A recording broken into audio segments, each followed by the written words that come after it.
أعوذ بالله من الشيطان الرجيم بسم الله الرحمن الرحيم الحمد لله والصلاة والسلام على من لا نبي بعده وبعد السلام عليكم ورحمة الله وبركاته. Praise is due to Allah subhanahu wa ta'ala.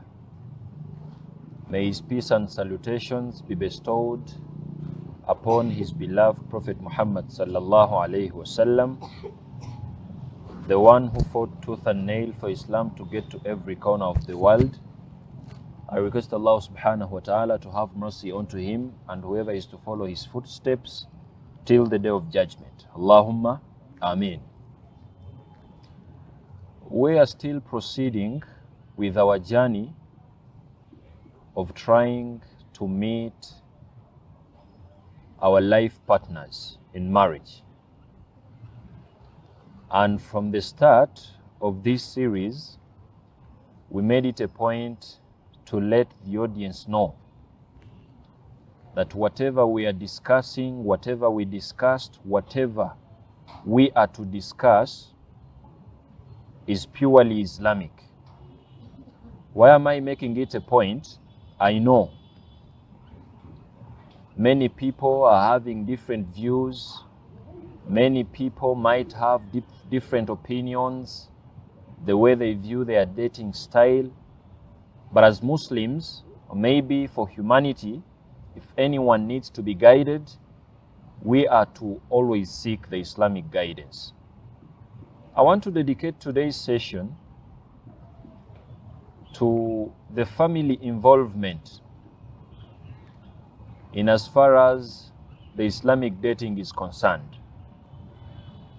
How far should our families get involved respectively?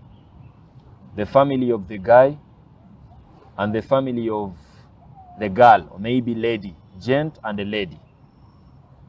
But before I commence about discussing that, I want to make these points clear. Point number one, I'm not a prophet. Whatever we are discussing today, bw'otampanika nnyo, busebo bwonna abigenderako, tosobola tutomera. No. But I want to keep it real, and that's reality. I want to keep it real. Even Allah subhanahu wa ta'ala made it a point in the Holy Quran. Whenever you're in line with deciding anything, Allah was like, فَإِذَا عَزَمْتَ فَتَوَكَّلَ عَلَى اللَّهِ. If you ever feel convinced about some stuff, about some factors, decide and put your trust in Allah subhanahu wa ta'ala in line with whatever you've decided. So why am I making it a point? Maybe there is a Muslim and Muslimah who might try their level best to make sure they target the right partner. And then boom. Nebachitegeerako nti batomedde. And then nanoonya. Nangamba Husaini, nkizudde nti oli mufere. You told us we do this and this and this. But now here I am. I'm being tested with this bad husband. I'm being tested with this bad wife. Nga nange nkuddiramu bulungi mu bitiibwa mmaze n'okukuddamu tojja. I'm not a prophet. I'm a guider. Whatever I'm trying to guide you, I'm simply trying to decrease chances of you okutomera. If I tell you that you have a lot to fix yourself before you switch to someone you're dating, that's some sweet guidance. Because today what the world is trying to train us, tudduka kumazima, and I want to make this as a fact.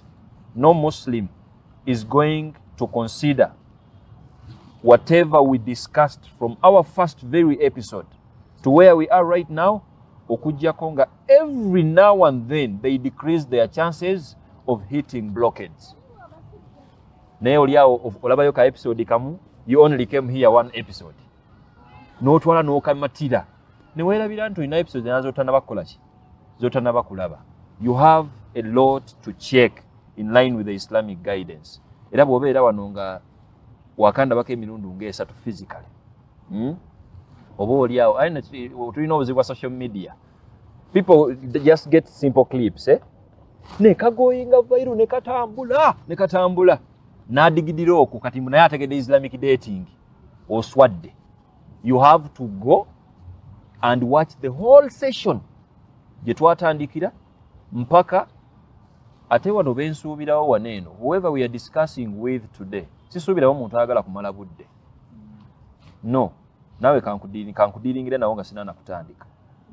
If you're here nga you think I'm your mentor, I'm guiding you, ne boyfriend wo the one you're cohabiting with, I'm guiding you with your girlfriend oyo gumutana kweyanjula naye muli mu baana basatu, gw'omwanjula nti mukyala wo tomanyi nayo basasula mahale, you're not the right audience. Nkuvuddemu tompanga nayo.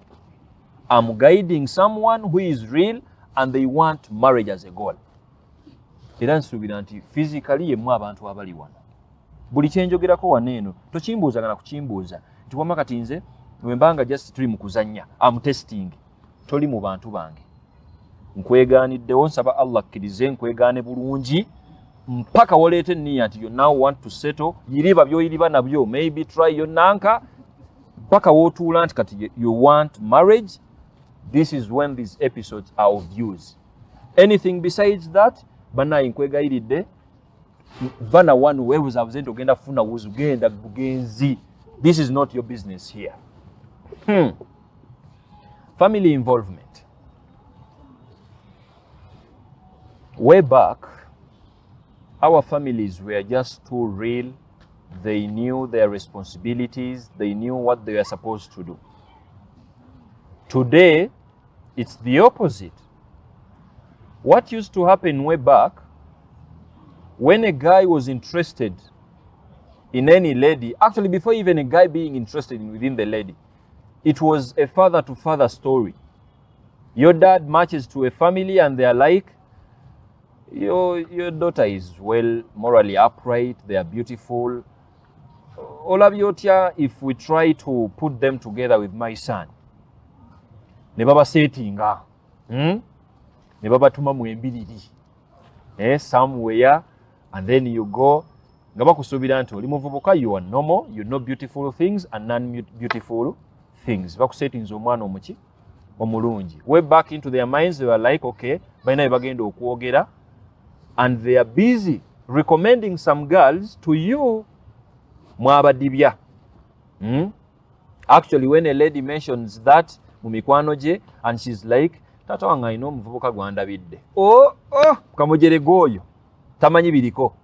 When a guy is busy with the friends and they're like, mbadde ne taata awo n'abaako n'omuwala gwangambye nti ndowoozeeko, ekyo kyokka, it's a reason for you not to think about that lady.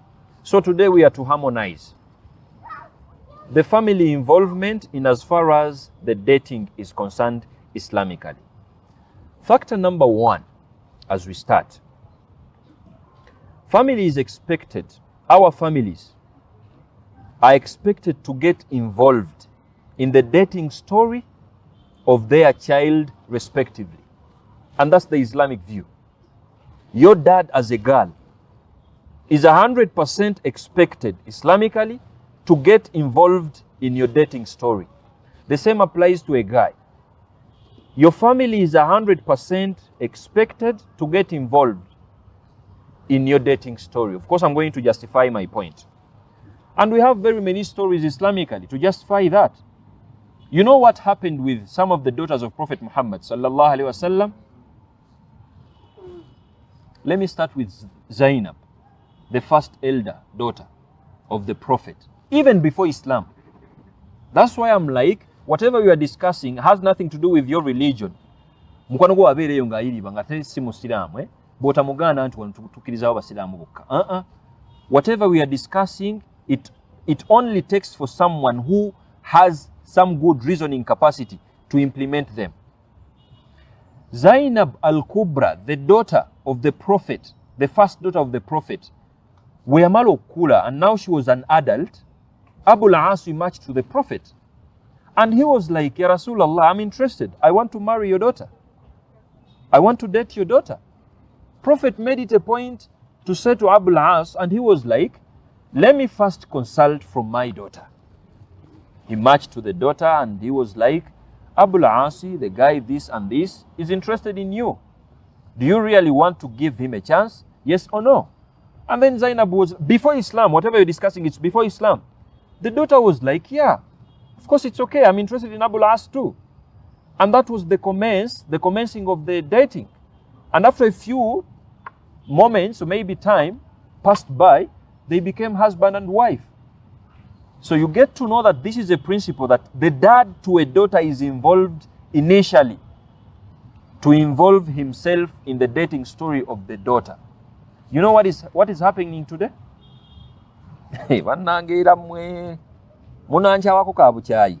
But I'm not going to say anything that is in line with your desires. Sense. Some girl there is now convinced. Nti. Kumyaka ja 25. With the experience in men. Because she says, I am experienced in men. Different types. She is convinced. Nti asobola figuring out to assess a guy who are naturally liars. Mu Burungi, when they are dating you, you are going to assess them and put away any guy as close as your dad. Omuteke wala nnyo. Luvanyuma nnyo taata wo bw'ayingirawo. And they are like, please, omuvubuka ono yeekuba akazigo. But they are too bad for you. Sibukwagalizanga muwala wo. N'otabuka. N'onyiiga nnyo. Ekyejo bwe kibanga kiri mu 10, n'emmere n'ogaana okukola ki? Okulya. And now this daddy of yours is now concerned. My daughter, how am I going to let her know this boy is not good? Wagwadda mu mukwano bakusadde obulaba awo musajja alina ngeri byakukola okatokakasa nti yeye. Kumbe taata wo, he is a man, the only man that can assess your potential husband thoroughly without getting biased. Taata wo nga alina ku magezi gwe twogerako. Without being biased. Tasobola kwagaliza kibi. Ate sivumye.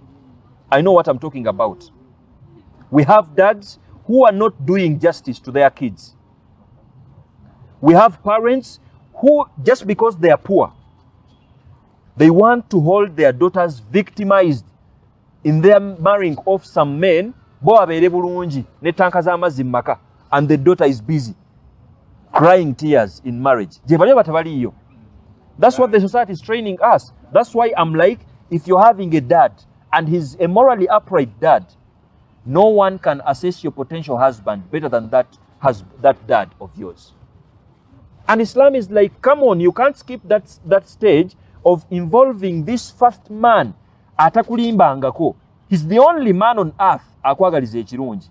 Any man that wants to address you and undress you to make you a wife, trust me, gweke nyini ng'omukyala. Even when you're madly in love with them, it's not enough to thoroughly assess them. Oba munakategeera bakyala. Munakategeera kweli. Oba mbajjeko olugezigezi. Only that is the Islamic guidance. And not only that, but even with Fatima, Ali narrates to us that when he wanted to date Fatima, you know what clicked, like what rang the bell within Ali's mind? He was like, I need to involve the dad first. If you really want to know how serious a guy is, this is when they think of talking to your dad first. Negwe guy najjanga akakugenda ntaata wo nowekanga n'okwekanga nti oli myaka 25 tata nalowooza ati 25 years wekanga. When are you going to get married? Let this guy match to your father to discuss issues. And then you're busy telling this guy and you're like, tata wange simanyi agenda kungamba nkyali muto. You're 25 years. Agenda kungamba nkyali muto. He's going to tell me that kata again anvuddeko ebyokundabirira, you guy gwa mukolaki gwa bamulabirira. A dad who is sane nga he's morally upright nga asobola okuweera muwala we kimuweesa respect when the guy matches to them n'abagamba nti musajja mukulu, I'm interested in your daughter, please, the reason as to why I'm here to let you know officially that if all goes well I need to make her a wife. How bad is that? Is that even bad? You know how many guys are afraid of matching to your dads just because they're afraid. That's a case to table. Tell the dad.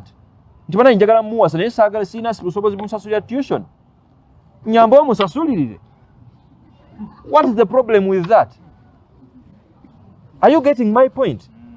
And Ali marched to the Prophet. Ali was like, nakabanyumizako dawa neno.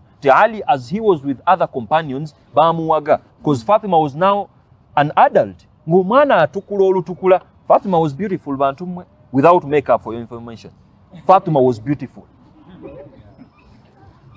Now, Ali, Jari, and then these companions were like, Naya Ali, for us we are applying, Prophet is denying. A father now in play. He's obviously by default involved, because they knew if anyone is well versed with whatever is happening out, it's a guy. These daughters were indoors. Even the mothers were indoors. Atemo burungi simu bubi. So just because you're given an opportunity to go out, just because you failed some 5 relationships, and you know you're convinced into only experienced in Basajja, wagudde kumulimbi asinga wano. Tonna tumalayo, I assure you, even when you have a history of 10 men, omukuru n'omuto n'akyali minor n'akyali bonna bonna nga wabayita mudda, it doesn't give you authority to even think as a girl nti abasajja obamazeeyo entegeera. Never will it be. And that's a fact you argue with your keyboard. And Prophet was involved within Fatima. When Ali marched to Fatima, ng'ategese omugamba nti ya Rasulallah, I want to marry, to date your daughter. And then, when he marched to the Prophet, it was like Ali never said anything. Musajja yali wansonyi. Prophet was like, Ali, you marched in here and you had something to say. I read that in your entering here. What has happened? Ali was just silent. And then Prophet was like, it's like you need a hand of Fatima in marriage. Immediately Ali was like, exactly, that's why I'm here. I don't have the guts, I never had the guts to tell you that, but that's why I'm here. So you clearly see that the Prophet was involved initially. And you know what happened? These are some of the marriages we refer to in our Islamic history. You can't talk of any love story, some of the great love stories, and you skip out the love story of Ali and Fatima. And now we want to analyze this. We want to discuss this as the Muslims today, youths. And I'm like trying to make sense out of this. I'm like, okay, if the family involvement now is an issue, how far have you involved your family? Know your girlfriend, potential wife, and your potential husband. How many times have you involved your families? Now you're convinced. You're convinced. Your friends, Bauru banno, 25 years old, they are looking for men. Your friends, Bauru banna basajja, 25 or 30 years old, they are looking for wives. You're contented and convinced that at least they have the right to know about whoever you're dating, and your family doesn't have a right. Does that make sense? Family yo eri pure and bayinza obutakwanira na mwana. And this girl is now even convinced just because omanyi mikwano gye kati oli sekiwa tebasobola kuvaamu. And that's why we are having funny stories like a guy musimaya mukwano gwange nalina mukwano gwange ne mwanjulira mukwano gwange ono nga smart weyogereza ne bakulyamu akanana. Lwaki tebakulyamu kanana? Are they supposed to know that? You take them to the family. That's the family involvement we are discussing today. And it makes sense. If you include them, they know what to do. And that's Islamic. If someone, I already told you that whatever we are discussing today, sisuubirayo kibuuzo kya muntu nti tuli awo tugezesa bugezesa oba bina working out. If you're my student from the very first episode, you know what I'm talking about. Wetutuuse waneeno sisuubirayo gamba nti you're not sure. You're sure if you're thinking of the family involvement. This is the episode you deserve. Mba nsuubira nti you already assessed your love you have for someone. My assumption is you already know that this is a match now. You analyze the who are you question, and you also know your personalities. No labanti bimachinga.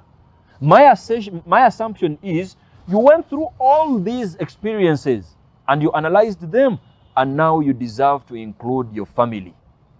I don't know about involving mekanga, you're not sure. Are you getting my point? Gwe bakwogerezaako waneno nokirire wataatawo tommanyire bumanyizi taata no bangambyeko no gotaawe budde taata no bangambyeko taata no bangambyeko. Islamically I'm like nedda omusajja muwe ku kitiibwa atakumalidde budde tomumugamba akumalidde ku budde gw'omukola ki gw'omugamba, and that's the Islamic style. So all those stories, authentic stories of course, in authentic traditions, that alone indicates that we need to involve our families reasonably when it gets to dating Islamically, and it will never get outdated. Sibayinaako buzibu bantu mmwe mutomere ebintu byammwe naye omuntu atayagala kutomera. This is the guidance nje baleetedde wano nno free of charge. Mwe abali manyi muli mpanga muteebye ate nno bw'oteebanga bw'oti nga mutuufu you're using my guidance tobeera mubi ate to the level obutangambako nzizeemu ku maanyi like for example Hussein amazima gennyini nze naye natomera dda naye wankubakubamu bw'oti nentereera kati nkola ki ndi ku kituufu. The second factor, the father and mother on both parties are supposed to be used as the source of information to know more about your partner. I think we need that today. Yes, initially you're supposed to do the background check to check the matching between you and your partner. That's on your level as a potential husband and as a potential wife. You need your family to also, the family of the potential wife you're trying to date, to give you some information about the girl. You need the family of your potential husband to at least give you some little information basically about their son. You really want to convince me that a mother to a girl ng'akuze naye for 30 years, now you're going to date the 30-year-old now for 30 years, taina oka ayinza kuwa as a tip and information about these daughters. Maybe there is this kind of information when this girl tables that to you, and then this mother is like, mutabani nno tetuganye mubala bufumbo, but this daughter of mine bwe yali wa myaka 10 yali muwalampi wa miti najja ava ku muti n'agwa wansi ne bamulongoosa. Bwe bamala omulongoosa ayinza obutakigamba naye n'okimanya kuba level gye mutuuseeko si yakumala budde. You're looking for a wife. That is the information era bagenda ogikugamba mu bakulabamu omulamwa. Are you getting my point? That's you want to convince me muslima gwe kuba kati bannaye ensi eno gye tulimu bannaye yeetaaga mundowooza singa bannabbi baali bakyakka tetwandiwonye tuwongera nnabbi mu mulembe guno kubanga ensi etututte speed. Now you find this girl ng'ayogera lwatu. For me to find my mother-in-law as I get married, I better find her grave. Ye mukyala gwoyogereza. This lady is convinced olw'okuba akulidde mu neighborhood nga bannazaala bayombagana ne baani n'abakyala ng'asituka n'ekiro ne mashallah ze alhamdulillah mashallah bw'asaba Allah nti ayi Allah nsaba onzigirewo nazaala wange nga sinnalumba lutalo olwo. And that is your potential. Do you need a full lecture? Okola ki ku university wano nga weetaaga okikugamba? Do you need a full lecture to let you know that the mother to your potential husband can give you some tips about the guy? Ng'oba oli awo guy ayinza obutazigamba. A simple example. Njireetere ku ki? Myself kali. Kubanze sijja kunyiiga. I'm having hair and I love my hair. Some of the things that comfort me whenever I'm stressed, even before I married, is for my sisters, for my mother, maybe my brothers, to smear oil in my hair and I'm relaxing. That's me. I don't remember mentioning that to my wife because I knew tayinza okaita akamanyiro oba oli awo nagamba naye kati kye ŋŋendako bannaye kagenda adazenze. I kept that for myself. This is the only information that you can get from a mom. Zenyizo bana sadda kantu why? Sijja ku stressinga mwana wa bendi. But if you discuss with my mom, ayinza kigamba nti yaki kugambye ekyo nti nedda tamala kukingamba. Tosuula step mwana waffe. Bw'omusanga nganga akoye bw'ati, musiige ekizigo muki? Mu nviiri ki oyire ekyo, bw'omusanirira bw'oti. Ngenda okulaba omukyala abinkola abo abinkola. Bana nze abamaze. Am I making sense? And that is me. Maybe also having something. And now it's the mother that is going to give this lecture to this daughter now. Naye kati mumaze emyaka gyammwe esatu mbu mudeetinga. Kati olw'okubuuka otandise okuba my student, you're now adding the Islamic dating. You're not even bothered.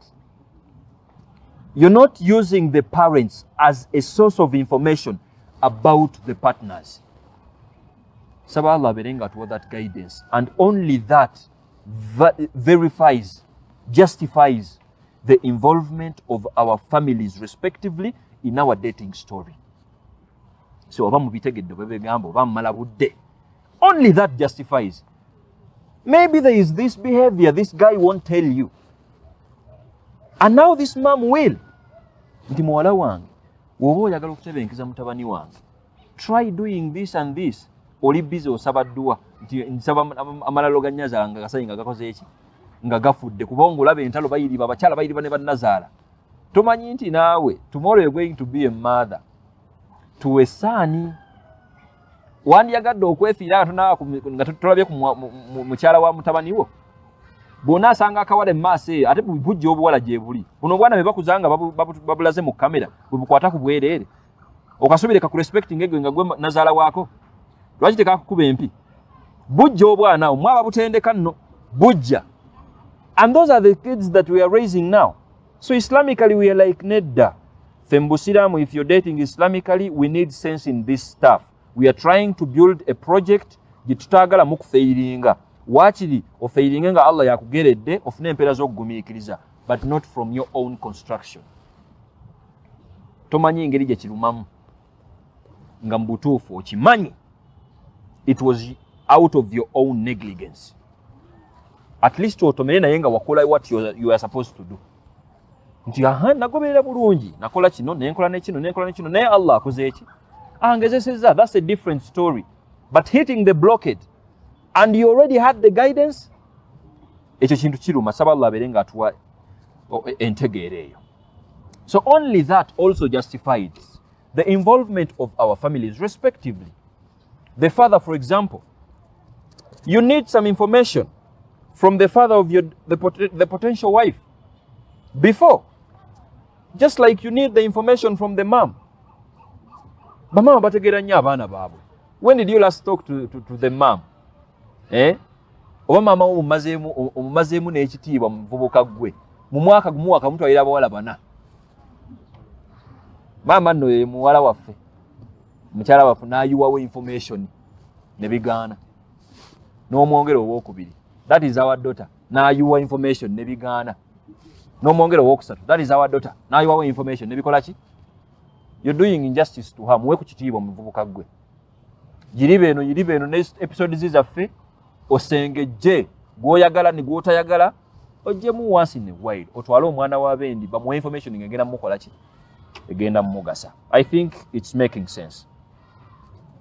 Thirdly, traditionally an aunt has a role too. Think of it reasonably too. Traditionally we are being convinced, and of course I don't want to kill that because it's a morally upright value. When a guy is interested in a girl, they switch to the auntie first. And my simple research I made was the reason as to why they switch to the auntie may be to respect the dad. It's the auntie to take the information to the dad. But please, as you're trying to take that route, you really have to consider many factors. You reasonably consider if you're taking that route. Why? it's very possible for an aunt to be ill-minded. If we are having aunties who are spending 25 years without seeing omwana muita auntie, and they feel they are entitled of some benefits ku lunaku lw'embaga, auntie oyo yekka aba amaze okwejja mu kibalo. Am I making sense? If we have aunties that are not playing their role as aunties, because the right auntie traditionally is someone who is in the life of whoever they call them auntie. So Islamically, we are like, come on, if you really want to consider an auntie, it's okay, so long as you consider it reasonably. Maybe you don't have the guts to switch to the father, and then you have this auntie who is a pious one, she's a nice Muslimah, ate muchala ategerekeka, you go to them and let them deliver the information to the dad. I don't want to rule that out on condition if you're to consider it reasonably. Yeah. Why am I adding on reasonably? Ensije tulimo namwe mujiraba, Ate nabagambiddewo nze siri mukadde. I'm your fellow youth. Whatever I'm discussing, nkimanyi. I've ever heard a story. An auntie had daughters. And no guy had switched to her, showing interest in marrying the daughters. And there marched a guy now. He wanted to use the traditional way to march to the auntie so that the auntie delivers the information to the dad. That's what happens here. And an auntie, of course, a sister to the dad. And the outcome wasn't nice because African chemistry took the play. You know the African chemistry? Dogoli enjogerako. Yes. This auntie had to do some magic and then to make sure nothing is moving on between this guy, because the fact is she had also daughters. They were not anyone is showing interest in marrying the daughters. So if you're this guy who is going to consider this reasonably, those are some of the factors you consider. You don't go to that auntie who is obsessed with some black magic. Oti sala straight paka watata. Just fixing up fixings. Ogende watata omugambe ensonga yo. I think I've moderately considered that. Bw'otanyambalira wanonga goli oli muganda wawu n'ojja ngamba bannange obuganda abugyemu abumazeemu ekitiibwa. Sibumazeemu ekitiibwa. Sibumazeemu ekitiibwa. Mbuwadde ekitiibwa reasonably, so long as it's in line with the Islamic principles. The fourth rather. The family of the girl is 100% expected to spearhead her dating story, preferably at the initial stage. Sisters,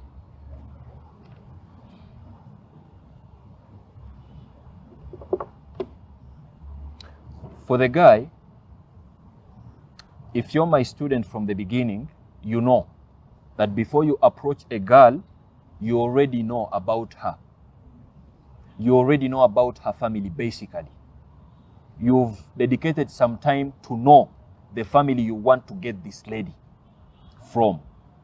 After you putting a proposal to her, or maybe to her family, please, sisters, never rule out your family when it gets to assessing whoever is applying. Please. We are seeing very many funny, dramatic stories. Oyiriba n'omusajja eyo myaka gyamweja tonnamanya nti yayogerezaako ku maama wo. Maama wo agenda okumulaba bw'ati ng'alabira ddala oli mujja we n'agamba muwala wange sisobodde naye omwana simusiimye bulungi. N'otomera awo n'olwekyanga my mother is not doing. That was only an example. Bantu mmwe kisoboka tekisoboka? Kisoboka. Bana basajja batagala obutagazi we bati n'ayogereza buli kimu kati imaani n'akola tawuba nga amaze okwogeza ku maama wonno. Yamusanga eyo omukyala yeyambadde hijabu n'anyuma Friday nno alowooza muto munne n'amugwira naawe. Kati wayiseewo ebbanga ayogereza ggwe. Maama we yakuzaala okyali kati mwenna musisinkana oyinza okugamba maama we ye elder sister gwe younger sister. Kumbe yayogerezaawo ku maama wo. So Islam is like, no. As a daughter, you're a guardian. Actually, the Quranic statements are clear. فَانْكِحُوهُنَّ بِإِذْنِ أَهْلِهِنَّ. if you're to consider marrying a lady, you don't rule out the guardians. So if at all we are guiding a guy never to rule out a guardian in line with marrying you, is it fair for you to rule out your guardian in line with assessing whoever is bringing a proposal to you? It doesn't make sense. So Islamically, it's like your family is expected to take this as a responsibility. Bakufunira omuntu omutuufu and to help you assess balabe whether this someone is really nice or not. If that's not happening, then please, you're doing injustice to your own self. I think you're seeing these funny stories now. Why do you involve your dad? Nga musetinze date ya nikah. Akolechi. What is his role anyway? Kumutegeza ko butegeza eh? For the side of the guy, tuyinza okitegeera nti kale oyiriba byokka neokiba oyiriba wekka. You also involve your dad.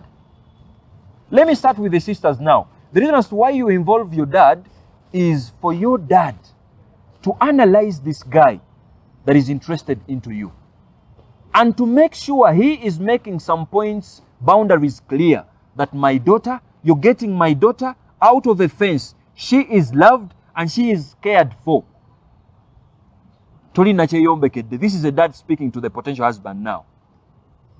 But you already convinced your guy, achimanyi. Ngabo yakujjayo, tata wo tayombyeko na kuyomba. Talina na kyamugambye. Tokubanga mwana wange. Omwana wange mweyagalira. Ekitanda kye kikyali wano. Mwana wange tumukola bwoti amuwanno mateeka. Musajja agenda okutwala. N'omujjako right yeyo. Kati mbusebo you're civilized nnyabo gwe. Osomye nnyo oluzungu lwo and you think your father who doesn't know English tasobola kuteeka some sense in the guy that needs to marry you. Bw'omala okuyingira obufumbo ng'otagala bakuba ggwe nno nga bakuzza ne bazzukulu abakyali abato. Your father is busy wondering, omwana ono yanzija mu kibalo in the equation nga naye bw'ogenda obbeera taata ne maama and your daughter and son is not going to consider you. Mumanyi we kiruma ekyo ye. You're a father to someone and you don't have any advice you're giving them. Mu bufumbo gye balaga. And that's the world, that's where the world is taking us. So Islamically we are like nedda bambi tetujja kugenda na kibuyaga oyo atayimu makulu. Islamically you give them a chance for this father to play their role. Let them spearhead. Kale mwakibajjako ekyokubanoonyeza abaki abaagalwa naye tokkiriza to fall madly in love with some guy without involving them. Maybe they might guide you here and there. And this is the hierarchy with Islam. If at least your father is high ranked, you can't approach him, the grandfather is there. He's the second in command. Kusaidia omukyala. If the grandfather naye atutte eddalu lya taatawo, the brother is there. Level yemu, you speak to your brother to approach your father or maybe your grandfather. And maybe if it's not, that's the hierarchy. And why is it there? To make sure our Muslimah is being guided and our Muslimah is being helped out in line with trying to filter someone who is serious and someone who isn't serious. May Allah subhanahu wa ta'ala guide us to the best. I believe if you involve your families in that respect, that alone is going to help us. Naddala nga muli bawuulu. It's going to help you. Now, when I ask you, you're dating, not as well as no, we are dating. If you're my student, no longer Islamically. We are dating Islamically. Nenkubuza, okay, thank you for dating Islamically. Islamically, I mean, temuli mukatemba. Busimanya mu malabudde, are you still young to get married? Ebyo sibye njogerako. Njogera kati ng'owulira kati oli ku kisenge weetaaga bufumbo gugwe njogera naawe kati. And now I'm asking you, does your family know anything about whoever you're with? No gamba amazima genyi, sincerely speaking, no one knows in my family. Not even your brother. Not even my brother. Why? I don't know why, but it's not yet the right time. And then I ask you, what about your friends? Even your friends don't know. No taswala nonziramu. They know, come on, they are my sincere friends. They really have to know. We understand each other. Your friend, you understand each other. Mwena muli bawulu, you understand each other. Nga n'omusajja akwogereza buli muwala amwagala. You are understanding each other. Are you really fair? Webakubako omusajja ogenda kukaabiraani. And the world is busy training us nti posting on the status. Kuba okimanyi taata wo talaba status ne mama wo talaba status. Balina simu ntono. They won't see this your hubby, my boo husband, otaddeyo kati kuposti. N'ebigambo nkumuli tu paragraph. This is my potential husband. Please, if you see him anywhere, temumukuba. That is my world. So everyone knows nti amwe kiwedde mutambula, and your family doesn't know anything. You're really unfair mukyala gwe. You're really unfair musajja gwe. Tusaba Allah abeerenga atuwe entegeera eyo. I believe if we adopt those principles, tetugenda kutomera mu bitaliimu. Do you really need a reason okakasa omuwala gw'oyogereza nti oyagala kugenda waabwe bagamba nti oyagala muwasa? N'atintima nnyo bannange nkole ntya nze it's too early, ndaba nga sisobola bufumbo. Ng'omanya ogenze ku mwana muto, muviire noonya ku bantu abakuzeekuzeeko obawase. Is that too hard to understand? Naye sobola okuyiriba n'omuwala alowooza, a 25-year-old, she thinks akyalinayo emyaka gye 5 gyakweyagalamu bweyagazi, to march to the beach with some girlfriends, bagende ku color parties. 25-year-olds akoona 3 mukato yali ready. Muviirenga. Look for a lady who is ready nga takiina mbuzibu kyakumakinga w'abazadde be. Actually, that's a bro code islamically. Ffe musajja nga anayogeza mu Busiraamu, sukka nawo tuukirira omuwala ono ng'ewaabwe watuukayo nadda. Mbadde sinaba chance eyogera ekyo kyaggwako. Oba only that is going to be an issue. This girl kati couple ekyankalanye an issue, a factor now erimu kati mu discussing muyomba. This girl is like, name musajja gwe, why do you disrespect me like that? You just go to my father like that and you want to marry me like that? Who told you that wagende wataata wayagala kuwasa ndubigenda kuwakinga out? Dating is only a promise to marriage. Tanna kuwasa bisobola okugana. Osobola okugamba taata wo nti taata wange waddazze naye tetuconnectinga. Mugobe wa barakallahu fiikum. Naye kiba kikuwadde ekitiibwa. I normally make this as a principle. A lady that is being approached via a dad, ekyo kyokka kitegeeza nti you've respected her and you value her. Surprisingly, today the world is busy training us tisebo okuyiriba naye emyaka gyammwe 3-2 bwe muzungana mu bufo obulungi wano mukati gwaliko naye ng'ewaabwe tebakumanyi na kukumanya. Olumala nga ebbaluwa ziyitingana nti balina gwe banjula, waliwo eyakuyisaako ekyuma awo tayagala mmala budde n'atuuka ewa taata n'alaga obwa seriousness, oli eno oyiriba, please I'm still settling myself. Bwayogerako nti banaye, come to my father, at least let my father know that you're here. Do you know what it means for a girl you're dating, not even married? N'awuliranga ewaabwe bawuliranga akaaba, taata we n'akukubira ku kasimu, tonnamuwasa, n'akugamba mutabani, omwana wange omukoze eki? Binyuma oba tebinyuma? Tonnaba muwasa naye sebo Sezaala yakubuuza, omwana wange omukoze eki? Awo kotolede wali okugaidinga, mukyali bato laavu ebazungana, mukyali bato kati anga ayingira omukoze eki? Bakubira gwe. Bameka mumwe be Sezaala bakubira, mubadduka na buddusi.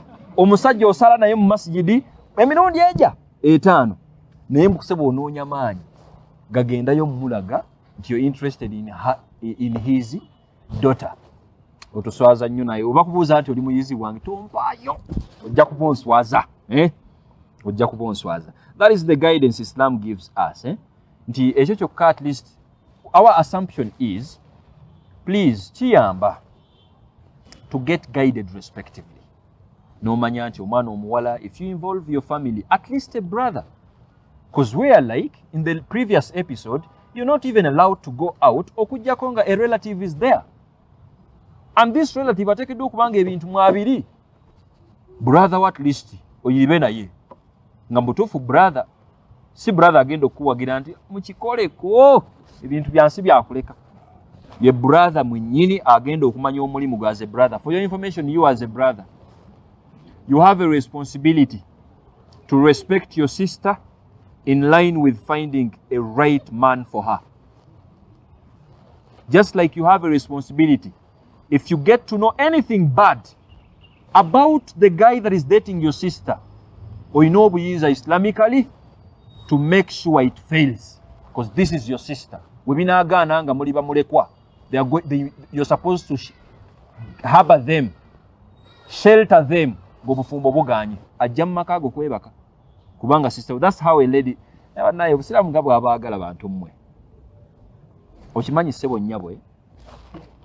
If you get married, and your father is no more, your mother is no more, brother wo yogota wachitibwa obusiramu bumugamba sebo avuddeyo mu bufumbo oyina omulabira alidde atya asuzeewa bw'oba toliredde musuza mu makaago nga naawe okyayiriba mu kupangisa mu rentingire sister wo gworentingire naye basista bamwe bali bayiriba n'ensi bayiriba wava omusajja ono wamugoba n'agenda kwewa okubiri ne bamugoba bwapangisayo ne bamugoba ku renti oli eyo naawe oli brother era bwe njogera ku brother wano soogera ku brother kati ensi banaba ensi be yatwala njogera ku brother amanyi obuvunaanyizibwa bwe ngaki nga brother. You have a role to do to guide your sister, oba mutowo oba mukulu wo. Saba Allah abeerenga ababwa atuwa entegeero eyo. The guy's family is also expected to reasonably get involved. Your family, bw'otagamba nti just because you're a guy, taata wo talina kyakugamba. Yes, you're not too experienced. Waliwo ekintu ekitera okutuzza emabega wano. Some youths, they get convinced nti olw'okuba bayise mu relationships nyingi kati mubafuuka ba consultants mu relationships.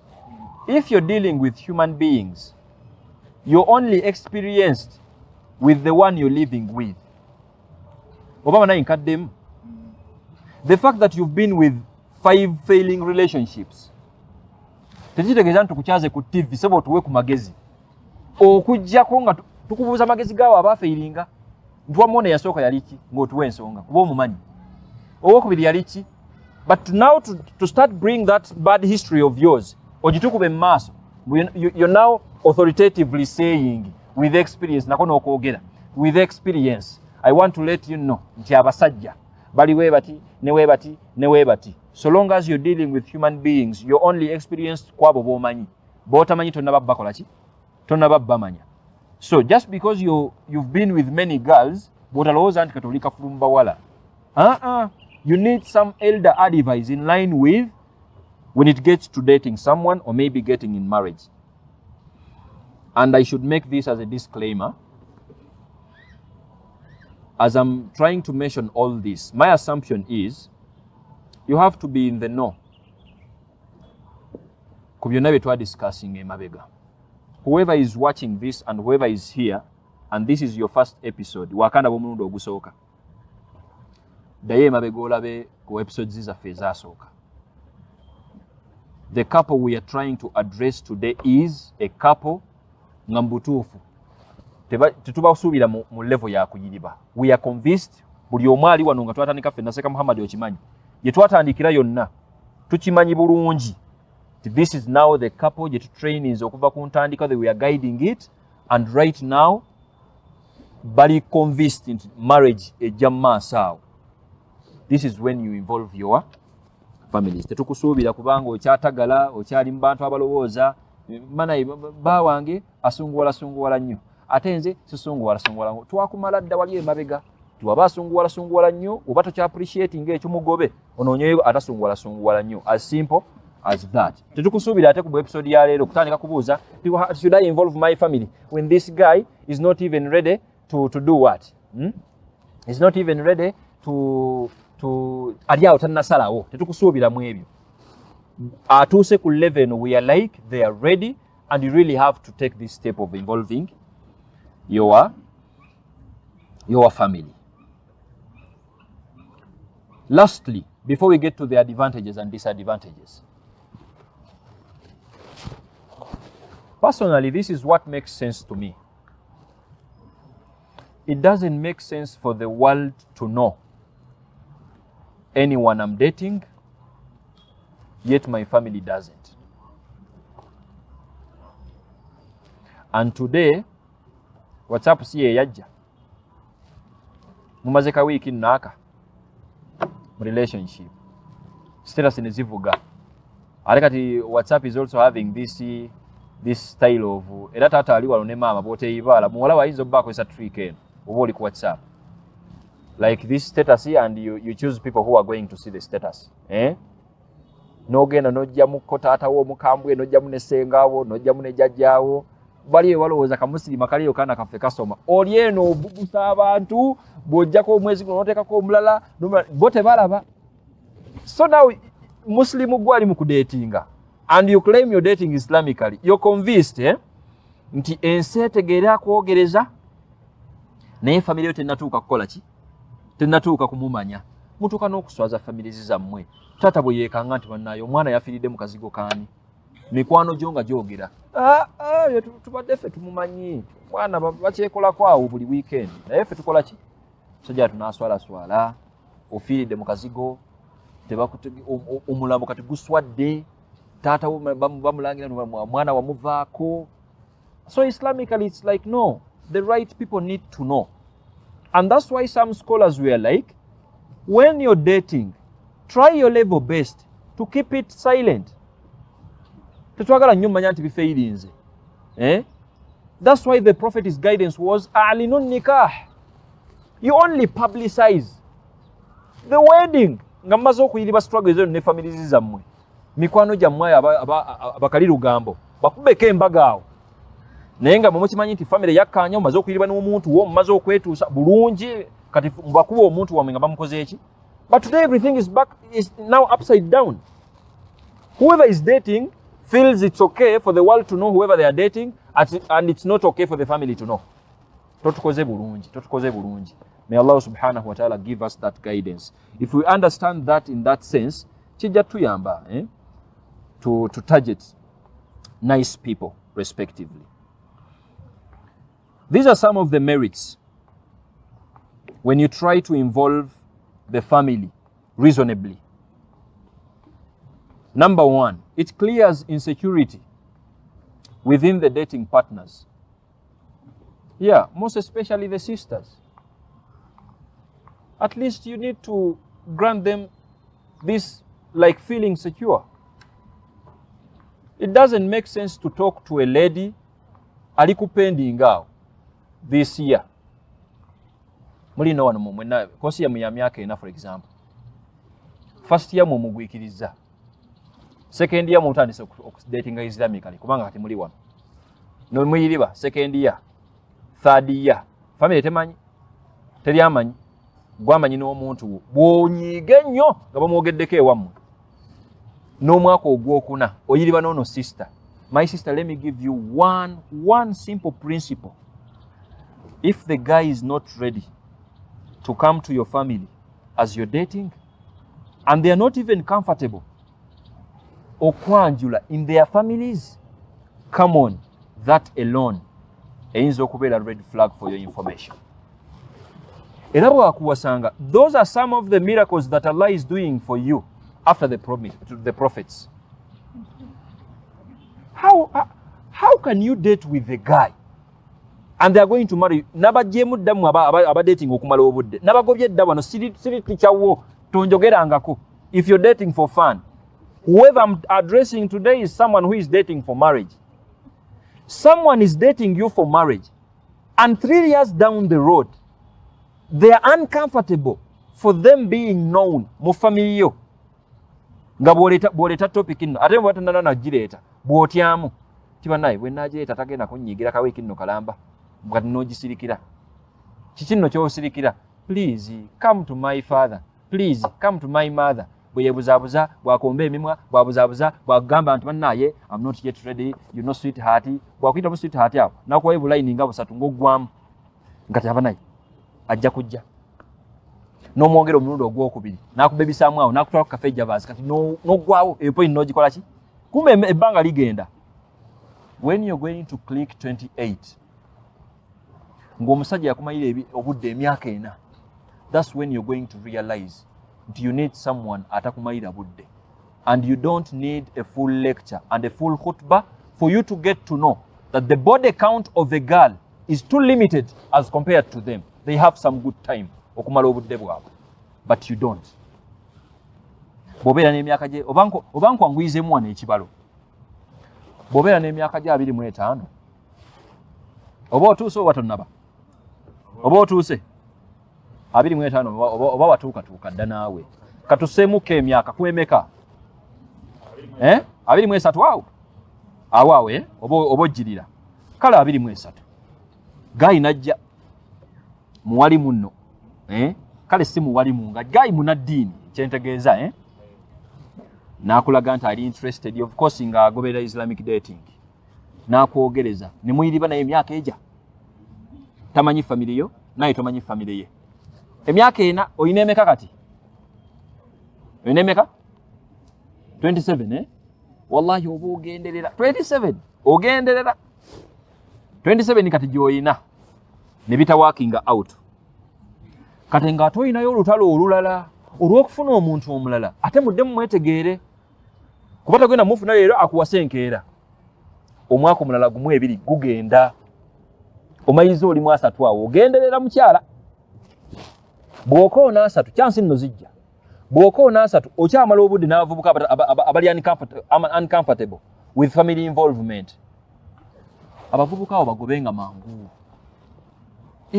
oli mu 23 awo ajja mu mwaka ogusooka mu mwaka ogwokuna tayogera ku kyataatawo tayogera ku kyamaamawo wadde brother wo bw'okyogerako bwakuwaanawaanaawo mb'obyerabire bwakuwubula bwawo mb'obyerabire mugambe mu bitiibwa assalamu alaikum wa rahmatullahi wa barakatuh.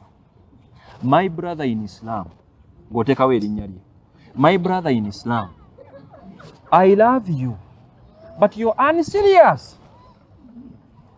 1 year down the road my father doesn't know you, my mother doesn't know you, not even my brother. Ate oyomba nnyo nga mbyogeddeko kati mu bitiibwa kkiriza nze ndi muyizi wa naye ng'onjogerako nze ndi muyizi wa Seeka Hussein Ali Bulafu ng'onjogerako awo bw'anoonyewo okuba ebikonde ng'ajja ku office nga tuyiriba nze ndi muyizi we ate yatugambe tukole bwe tuti wa barakallahu fikum salamu alaikum enkeera bw'ajja ewa taata ng'omanya nti something is moving obayinza n'okumwanguyiriza. Maybe you're overrating the parent of this girl olw'okuba obalaba balina Range Rover ewaabwe and you're overrating them. Switch to them. Maybe the dad is too understanding. Ayinza n'okugamba nti okay it's fine nika mugikole nze twensiina kyenkwetaagamu muwa amahalege muve wano oli eweesibye oli awo oyiriba mbu kati tolaba bataata bali eyo basaba ebintu bataata bali eyo basaba ebintu tonategeera taata wa mukyala wo gendayo woba otegedde nti abisaba ekyo nayo kikuwa enkuba bw'ogenda ewa taata noyogera naye ogenda kola taata asimbukira mu nte 10 owakamala university taata asimbukira mu nte 10 asimbukira mu dduuka mu tawuni asimbukira mu ebyo nno bya taata tonawa mahale gaani ekyo kyokka kisobola okukola nga red flag n'omala nti naye obudde bw'okumala tobuyina n'omugjawo oyo omuwala n'onoonya omuwala omulala as simple as that than investing your whole time 4 years 3 years ogenda otuuka ewa taata n'omusanga nga taata wa bintu kumbe walina abaana bano abawala abangungu nga taata we ali awo tagenda kusaba bintu bingi newejjako chance saba Allah abeere nga atuwa entegeera eyo. Personally I understand nti olwaleero we have these stubborn parents. I need to address this. We have parents who are stubborn. Aye tobanenya ku baana bayise bavuga speed. We have parents who think that just because they are paying tuition for their daughters and they are paying tuition for them baba weeredde baba investinzeemu sebo bw'oyingirawo oyina okikolako obaleetera okufuulira nti kati n'omuwala akikugambirawo nti nze firstborn ewaffe taata wange yaŋŋamba meeting emirundi 3 nga ŋŋamba nti bw'oba olonda mutabani wange londa omutabani agenda okummalako okunnaazaako ennaku ekyo muwala akikugamba agenda okunaazaako eki kati ogenda okwebalabalamu nga mbutufu tonana kwenaazaako nnaku yo oli bize onoonya mutaata ogenda mumunaazaako enki ennaku ng'omanya nti if that's the stubborn parents you're dealing with, if you're involving them at the initial stage, you know at least tubana eno family ekoze eki eganye. But we also have some good parents, and what confuses me is society rules, and if the parent is being good to their daughters, ekyo kyokkambo kati tebali ku mulembe. Wamma taata gwali eyo ne mama gwali eyo. If you're this good parent, atalaba mwana wo nga merchandise, saballa aberenga kutuweerejjana ensonga kino obwononefu bungi wano. Some parent there nabo kambasabulemu. Some parent is there, he or she is not bothered nti muwala we yeebaka n'abasajja. He is not bothered nti alina abazzukulu bali awo bali naye. Sebo akyalinda muntu munaazaako nki nnaku. Bwe bazaalamu omwana wo omwana asooka, bwe bamuzaalamu omwana wo omwana owokubiri, bwe bamuzaalamu omwana owokusatu, tali bothered. Oyo taata nno gyali tewandiyagadde abeere sezaalawo nga bwati bw'alowooza. Kati bw'otegeera nti this is the family I'm dealing with, naawe omanya. Saballa abeere nga atuwa entegeera eyo. Allahumma, am I making sense? Yes. Alhamdulillah. And that was the first advantage. The second advantage, you might be guided generally by your family about what you are building, and specific guidance too. Maybe if you're a guy and you're involving your father might guide you according to his own personal experience. That works. Nagamba nno mutabani wange abakyala tebabakuba. Yes, mutabani wange omukyala ni wabanga akola akasente k'omukyato kalowoozangako, eyo advice mbi oba ntuufu nungi nga taata yakuwa amagezi ago kuba akimanyi awangadde nga akukuza ate awangadde ng'okyaliwo muwe ku chance akuwe ku advice. The same applies to you, a girl, a lady. You involve your mother akuwe ku advice. Kuba mama wakukuzizza akumanyi ng'akuwa ku magezi nti mwana wange amatu gabeereko eri bbaawo ng'ategeeza nti beera muwala ali obedient. Ng'omama akuwa ku magezi awo, that's some generical oba okuguidinga nti the partner you're having muyinza obutamakinga ekyo taata ayinza okikigamba. And a simple example, let me share this funny dramatic story that happened. This guy yali omusajja omuwasi ate omutalasi.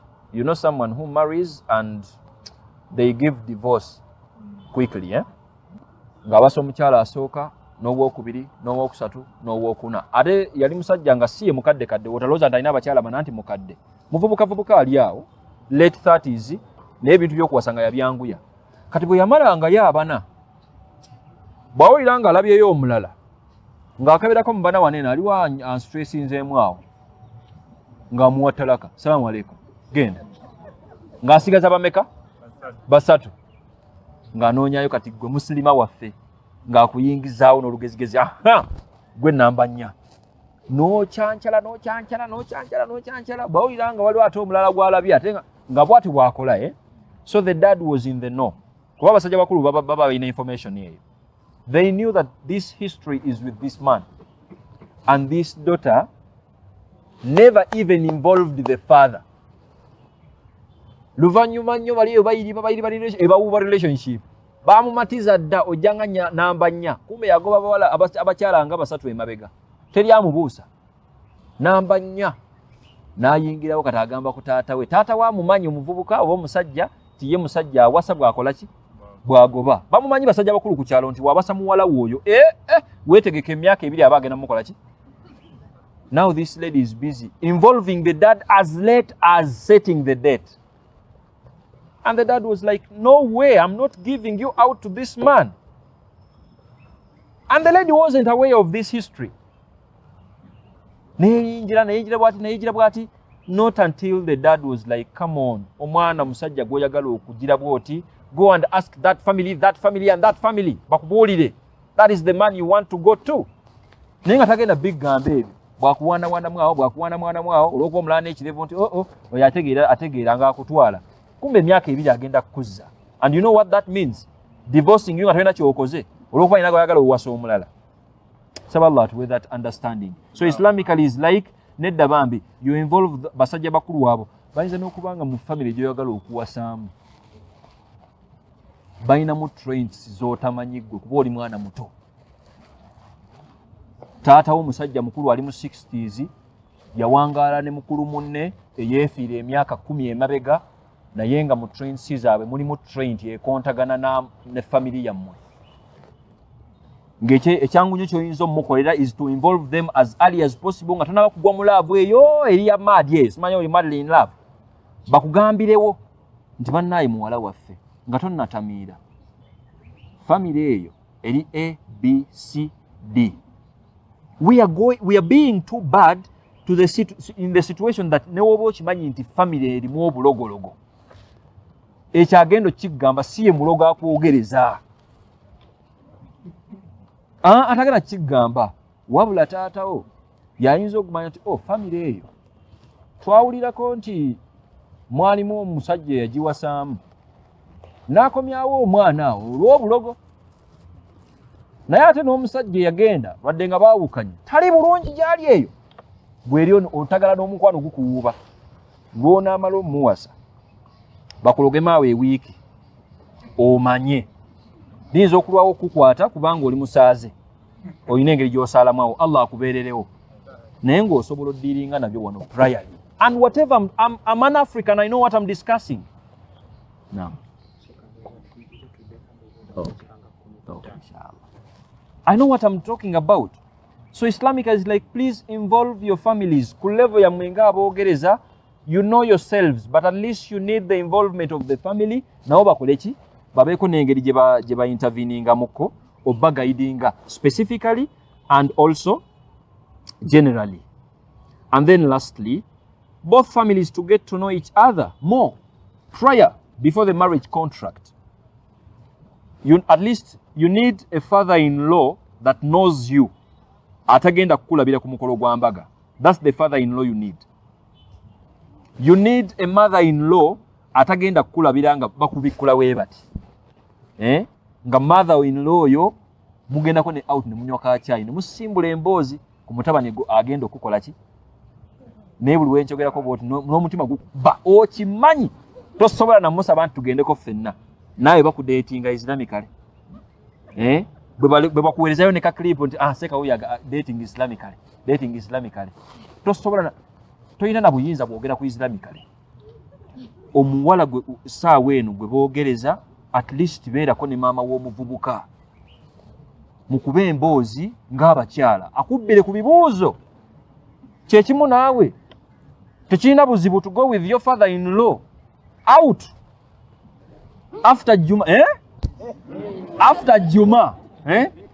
Juma mukola appointment nti taata nga bwe najja ne twogera ku muwalawo mbadde nsaba ompe ku magezi muwendo ku kitiibwa mbadde nsaba ompe ku magezi aga kisajja kikulu mbwasobola okugaana muyite nti taata ngenda kujja nkukime pangisa y'akamotoka n'oba tokayina vuga musajja mukulu omutwale mufune emmere ya mitwalo 2 mukube emboozi awo. You know what you're doing?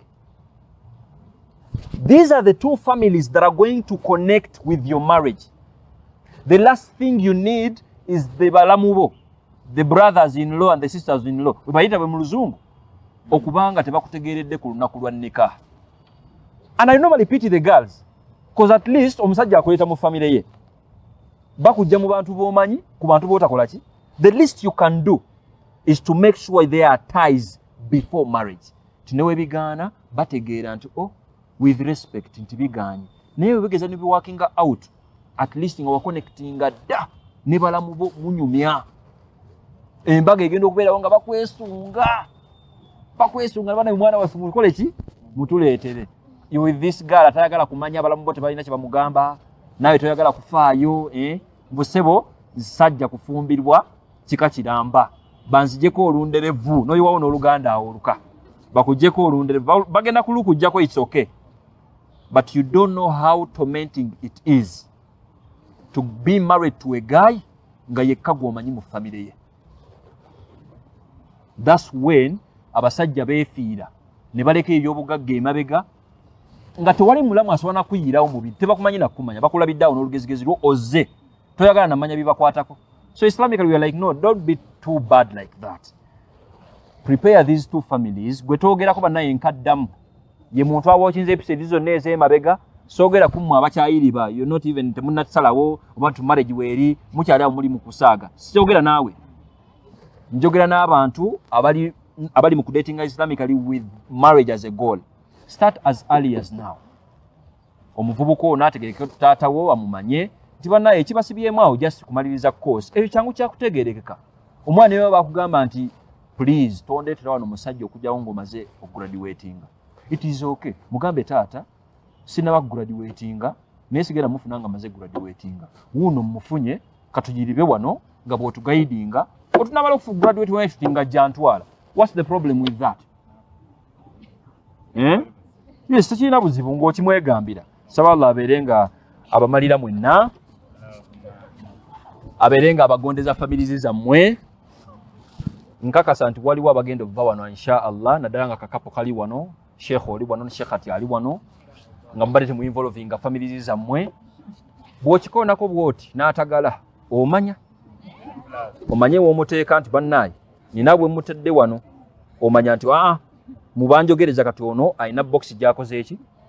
Naawe bw'okyogerako nti bannaye olabye otya nga nzizeeko ewaani ewa taatawo, omuwala n'atagalatagala bw'ati ng'omanya nti okyalina mwana muto, noonyaayo omukulu ategedde nti okuwasa kukola ki gyekuli. I want to wind today's session n'akagambo kamu.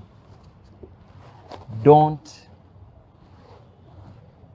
be distracted when a guy is busy introducing you to his sisters and brothers or maybe his family ng'ate bw'okoona ku ye okujja ewammwe atagala. Don't get distracted. What makes sense here primarily is for your family as a girl to know. Si box okakutegeera. Because we have some sisters-in-law that are partners in crime. Kisoboka bata kiriyo nga bwaleeta akawala gundi nga ye mulamu yategeeka nti gwe mulamu wendeeta bwo nti mukyamulemu awo ti mulamu waffe. N'akolege kumene emyaka 5 aliko ogwo mulamu waffe bwe bakugoba waleetayo omulala mulamu waffe. Don't ever get distracted with that. What makes sense is akudistracting n'ekyo naye ng'ewammwe bamumanyi. That's if he's dating you Islamically and he wants to marry you. Bw'ajja ewammwe akimanye kati it is now official. That's when your dad and his dad might even be in need of meeting banyumyemu nga families ebbiri. Omukolo gwammwe gubadde gutya, bagwanguyiza batya, kuba bakulu bakola ki boogera basikinkane batya nga mmwe abaana mukyagaanya obba involvinga mu bintu. Tusaba Allah abeere nga ateeka Islamic dating ku ntikko, ate abeere nga adibya byonna bimulowooza nti bikola. Nkakasa no one will throw the Islamic dating off okujjako ng'otegeka the bucket of tears to cry. Ongala oyina okukaaba yagalagaana.